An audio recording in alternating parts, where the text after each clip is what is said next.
Hi, this is Russell Stannard from teachertrainingvideos.com. Today we're going to look at one of my favourite topics, which is e-portfolios. I've been assessing students using e-portfolios since about 2008. That was when I was at the University of Westminster. I then went on to use e-portfolios while I was working at the University of Warwick. And now on several of the courses that I run with Niall, but particularly on the course that I run called Evaluation and Assessment in the Flipped Classroom, I use e-portfolios to assess my students. What I'm going to do in this very short video is show you some examples, take you through a brilliant e-portfolio tool, which is probably for me personally the best tool that's on the market, and it's free, completely free, so really useful. And then I'm going to talk to you at the end about some of the benefits of e-portfolio. So let's get straight into it. So if we look at this here, just a really quick example, you can see I've got these various buttons here at the top, okay, and I've got these different assets of different things that I've been producing, and I've added them into my Google. It's actually Google Sites that we're using as the e-portfolio tool, so it's called Google Sites, and obviously I'll be showing you how to create a Google site in a moment. So this is a Google site, and you can see here that I've got all these things added in. Now the way that Google Sites works is it's very powerful, because I can simply, and I'll give you an example, I can literally just go to anywhere on the screen, click on the screen, and then I've got a choice whether I want to embed something, want to add an image, want to grab something from my Google Drive, want to upload something, so if I want to get it from my computer, or embed it because it's on the internet, or add up an image, or add up anything on my Google Drive or text, I can just simply add it in as quick as that. And I even have these super fast tools here, and I'm just going to show you how powerful these are. So for example, if I click here and come down to insert and just went down to YouTube, and then if I wrote my name in and hopefully find some kind of video of mine, or perhaps one of my friend, then another Russell Stannard that I happen to know, so I'm going to click on select, and bang, I've just put his video straight into my e-portfolio, or straight into Google Sites. And then what about if I wanted to comment on this? So what about if I wanted the students then to write something about what they've added in? Well, they can just click here and begin to add their text. So the great thing about Google Sites is it's such a quick way of adding content in. Now, one of the most powerful things is this: if students collaboratively work on an activity, actually that activity, once you collaboratively work on an activity, everybody who's working on that activity will have a copy of whatever that is. So let me give you an example. I'm going to click here, I'm going to click on insert, and this time I'm going to come down again. I'm using this quick method. I'm going to come to slides, and I can see here that this was a collaborative activity. In fact, I've got two here. Activity that I did with a group of students. So I'm just going to click on it and click insert. Now bang, a copy of that has been added into my e-portfolio. So the wonderful thing about working with Google Sites to create your e-portfolio is that even collaborative activities can be shared by all the members and put into their e-portfolio. Okay, so you need to be logged in to your Google account. That's where you get Google Sites from. Google Sites is actually really a technology for building websites, but it just works perfectly for e-portfolios. Come over to the right here, click on your apps, come down to your drive. You get this free space on Google, on the cloud, where you can save all your content, and you're going to come down to new and then click on more and click on Google Sites, okay? And that is going to allow you to start to create your own website or e-portfolio, student profile, student blog. You can use this for hundreds of things. It's such a flexible tool, but today we're focusing on portfolios. So we're going to give it a title. So we're going to write here my e-portfolio. Now the great thing about Google Sites is just how easy it is to add content to it. Okay, so I've written the title there, and if I click here now, I can just all I did was click on the screen, and I can add a picture, I could upload something from my computer, I could get something from my drive, or I could embed, or I can just add some text. So for the front page of my e-portfolio, what I'm going to do is have a picture of myself and then a short text about me. So I'm going to click on images first. Now I can search on the internet, or I can always upload a picture. If I want to upload a picture, all I do is double click and just come to upload from my computer, but I've already got some images on on Google, so I can just grab one of these. I'll use that one now, and I just click on that picture and then click on select and then insert that. It's a bit small actually, so I'll delete that and I'll get a bigger one. So double click again, I'm going to come to images, again I'm going to come to my albums because I know I've got quite a lot of pictures in my album, and let's try this picture here, which I think is a bit bigger. Again, I'm going to click on it and select it, add that in, that's fine. Okay, so now I've got a picture of myself on the screen. I want to add some text here, so I'm going to double click here. Great thing as well, just delete that a minute, is that I can move this picture around, just hold with my mouse, just put it anywhere. So this is like the opening page of my portfolio. Going to double click here now. For the text, I'm just going to copy and paste some text in. So let me quickly grab some text that I've got. So I've got some text here that I can use. I'm just going to copy that, click on copy, come back. Then I'm just going to paste that in there, and now I've done my first page. Okay, simple as that. Now let's think that I want to add another page. So all I need to do to add another page is come over here to the right hand side and click on pages, and I can now add another page. Come down here to the bottom and I just give my page a name. Now remember, I've told you that it's a good idea to have a reflective diary. So the next page I'm going to call reflective diary. Okay, and then click on done. Now normally what I do as the teacher on a course is that I give the students the questions that I want them to answer in the reflective diary, and I'll give you a quick example. So for example, what I often do is I provide the question. So this was, for example, a chapter on assessment for learning that my teachers had to do. This was a an e-portfolio for teachers, and then they simply copied the questions. They can then go to their e-portfolios, they simply double click and paste in the text, paste in the questions, and then they can begin to write their answers. And that way I normally give them each week the series of questions that I want them to answer. Then of course I can come on and see their e-portfolios, and I'll show you how to do that in a minute, and look at what they've done. So that's one of the key parts of an e-portfolio. Now another thing I said to you is that you can get your students to work on a Google Doc or a Google slide collaboratively, and then they can all embed a copy of that, and I kind of pointed that out earlier to you. So just to sort of show you that in action, I'm going to create another page. I'm going to click on pages again, I'm going to click here, and I'm going to call this Our Slides. Okay, so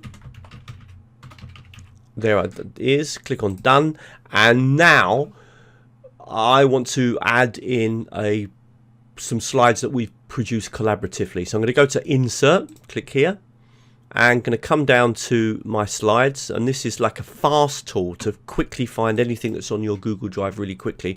I'm going to click on slides, and then I've got another example here of something that we've done collaboratively. So I'm going to click on that one there, collaborative project, and then just click on insert, and I've immediately put that into my project. And then if I want to, I could double click here as well and just write out some. This was a collaborative, or is a project I did with a group of students. So I can just write you know, something and just simply add that in. So immediately now I've got kind of 3 pages. So you can see that I can kind of have all the different content that I want to add into my Google Slides over a period of time, and of course this section with the reflective diary where I'm reflecting on what I've done. Now we can add in all sorts of things. So we've done slides. Let's just show you a couple more examples. I'm going to create another page, and let's imagine, for example, that we've created some YouTube videos and added some videos onto YouTube. So I'm going to call it my YouTube examples. Okay, so obviously click on done. And the great thing again is we can just go to this insert button, come down to YouTube, and I'm going to look for, I mean I did this earlier, so I'm just going to quickly do a quick search, only because it's so easy for me to do this, to look for something here. I've got all my, obviously my videos that I create and put onto teachertrainingvideos.com, so I'm just going to click on one of those, click on select. I can put that in again if I wanted to comment on the video at the side. So you can see that I can pull all of this content together. Now I want to go through a couple more things. For example, let's look at how you publish your e-portfolio so that other people can access it, because at the moment you're simply creating it, but of course it's not published.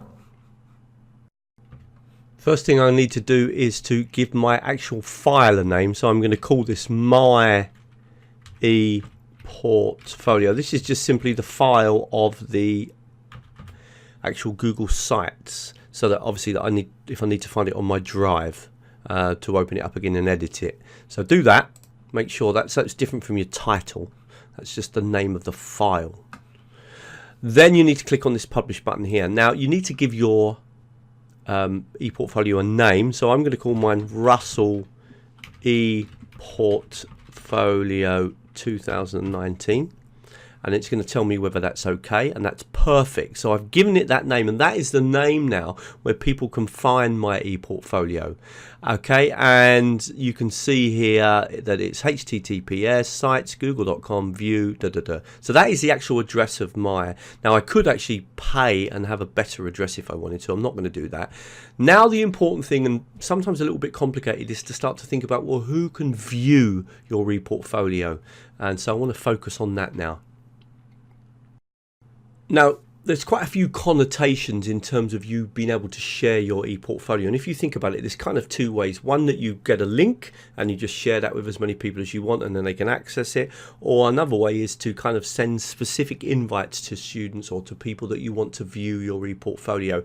And this is what we do on the course. I ask the students to specifically specify my name and add me so that I can view their ePortfolio. You can also set it that you can edit. So let me try and show you these settings. It can get a little bit confusing. Click on the manage button here. And what you basically want is that only specific people shared with specific people. Okay.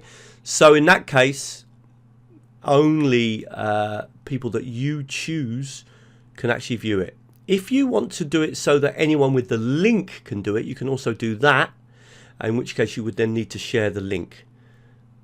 Okay, so I'm going to turn it back to specific people because this is what we do at the beginning on the courses with me. And then again here, published. So click on this one here and publish settings. Anyone can find these and view the published version. No, specific people can view when published. Save.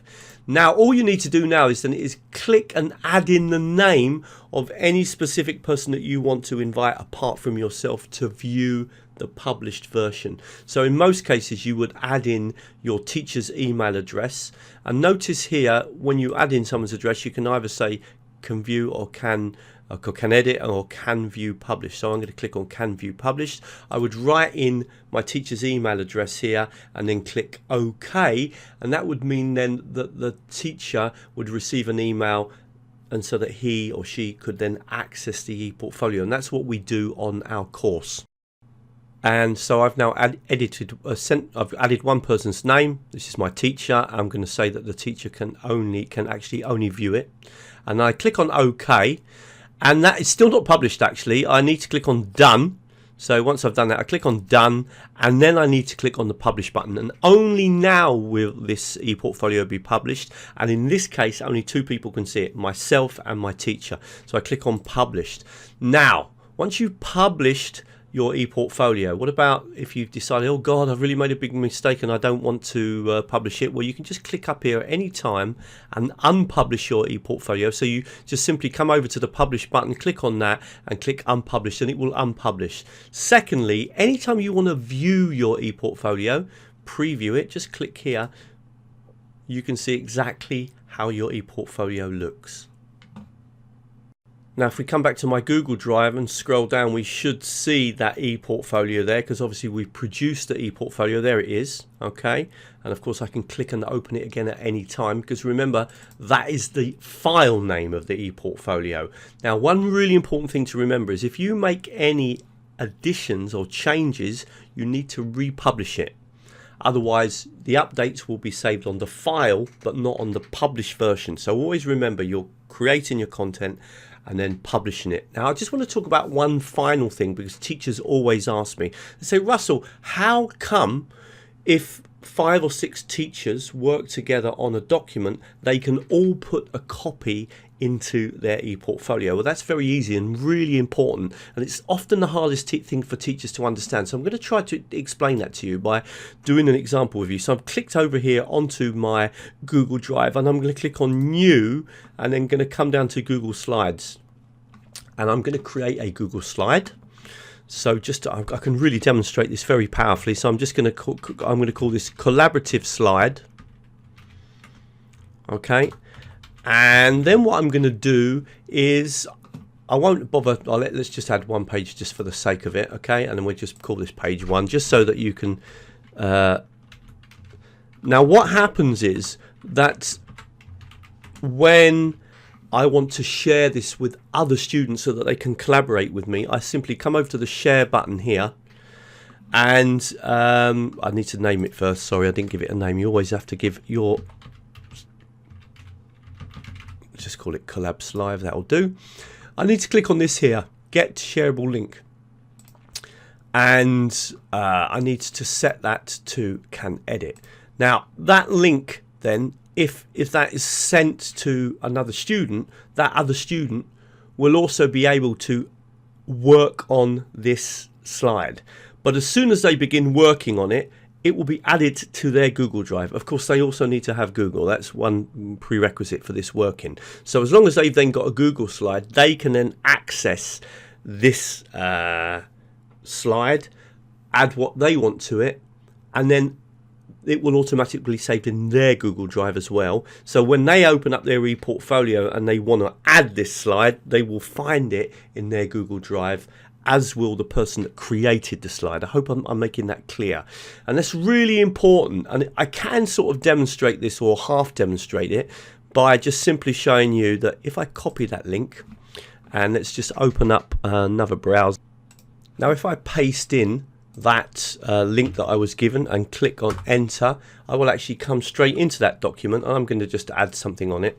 So this say I am student number 2, I am student 2, just to show you that you can collaborate on a document together. So you can have 4 or 5 students all working on the same document. Now as soon as I write into this, this then is added to my Google Drive. Okay, so I'm actually logged in here on another Google account. Okay, so by doing that, then I was able to kind of, and just to demonstrate that, the collaborative document will mean that all of this is updated. If we go back to the original person who created the document now, so we come back here, okay, and we're just going to click on done, and we're going to close that down now and come back to our ePortfolio, and we're going to come into slides, and we're going to add another slide now. So we've already got one here. I'm going to double click, or just click underneath here. I'm going to come to slides, and hopefully, so I'm going to click on insert, come down to slides. Hopefully that new collaborative document that we've all been working on, there should be a copy of it. There it is. I'm going to click on that. So I've now entered that into my project. Now if I view that, so I'm going to publish it first so that I've got all the updates have been immediately added. If I was now to view that, what I will notice is that the work done by the other student will also be in there. And if I click on the page, there it is, I am student 2. And of course student 2 can do exactly the same. They will be able to add that into their Google Drive. Well, it will be automatically added into their Google Drive, and they will be able to add it into their ePortfolio. But the important thing is when you do that, please make sure that you do set it as share and use shareable link. And that means that everybody who's got a Google account who then accesses this document will have a copy in their Google Drive. I hope I've made that clear. A lot of teachers find that a little bit confusing. Right, I'm just going to finalize with some of the benefits that I found from working with ePortfolios. Now you can sort of ignore this part because I'm going to be way too enthusiastic. I've been doing ePortfolios now for 11 years, both on face-to-face courses, online, both with students in English language teaching, students teaching them multimedia, and now with teachers as well. Why do I love them so much? Well, first of all, really varied. So lots of different things can be put into the ePortfolio. It's learning over time. So it's something where we've not just got one activity or one test, but we've got a whole range of different activities that show the learning over a period of time. Really interesting, for example, if you do an ePortfolio with one specific objective, maybe to record themselves speaking, which is actually what I do in Polish. I keep my own ePortfolio of recordings of me speaking in Polish, and I can see my growth over a period, or my learning taking place over a period of time. ePortfolios are a real process. So the longer they go on, the more students getting involved in them, the better they get. So there's a real process, not just in terms of the actual kind of elements that are being added into the process, added into the e-portfolio, but the actual process of getting better and better and more organised and thinking more about them, the layout, the navigation and the content that you're going to add in. Great, because you can have either individual pieces of work or collaborative. And my big thing, and this is if you end up ever doing one of my courses, the one, for example, evaluation and assessment in the flipped classroom, really focus on this idea of assessment for learning. Now, there's this general definition of assessment for learning, but see, I think assessment for learning goes even further than that. If you're doing an e-portfolio, which is your assessment, then the assessment itself is actually helping you to learn. Now, if you do a test or an exam, you're not actually learning from doing the test, you're just revising and trying to remember what you've learned. But when you do an e-portfolio, you're actually learning through the process of creating the e-portfolio. You're learning about things like sharing content, collaborative activities, how you embed things, how you organize, how you make it lay out, make it look nice, etc. So there's a whole learning process behind actually keeping an e-portfolio. It's brilliant for stakeholders because you can show it to your teacher, you can show it to potential employers, potential people that if you're hoping to study in another institution. It's incredibly flexible. As I said, I've done e-portfolios only about writing, I've done them only about recording speaking activities, and I've done very mixed e-portfolios, and I've done them both in English language teaching and in teacher training. Students really take a pride in their e-portfolios. They get really interested in their e-portfolios, but there is one secret to that, and this is super important, and if I had more time I'd talk about this a lot more.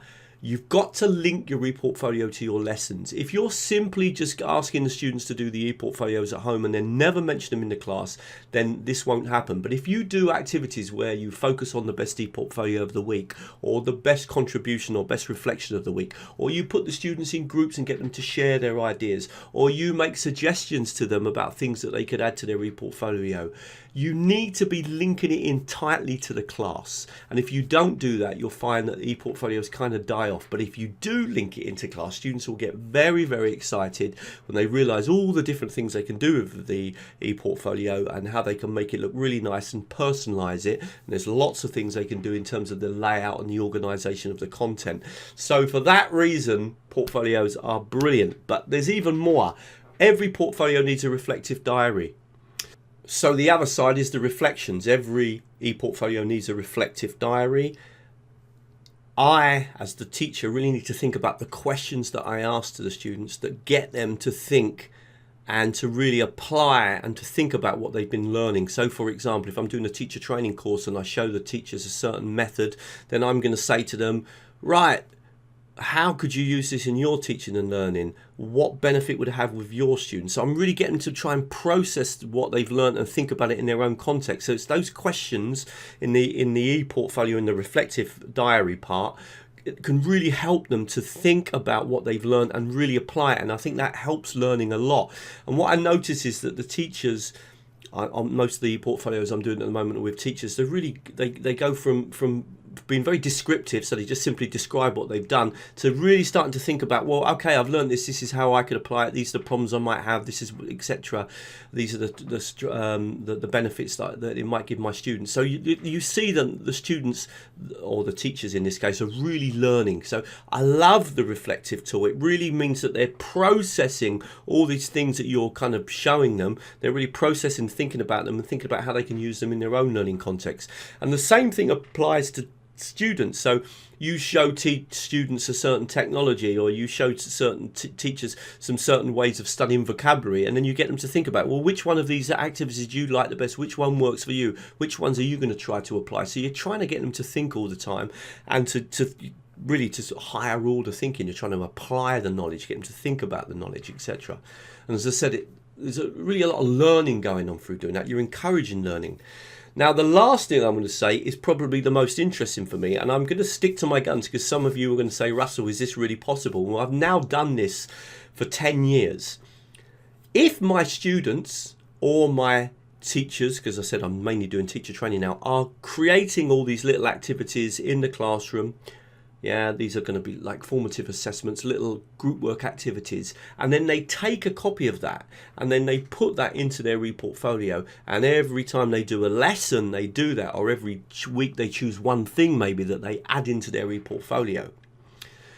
You can almost say that all the little bits of the summative assessment all come together to be, all the little bits of the formative assessment come together to create the summative assessment.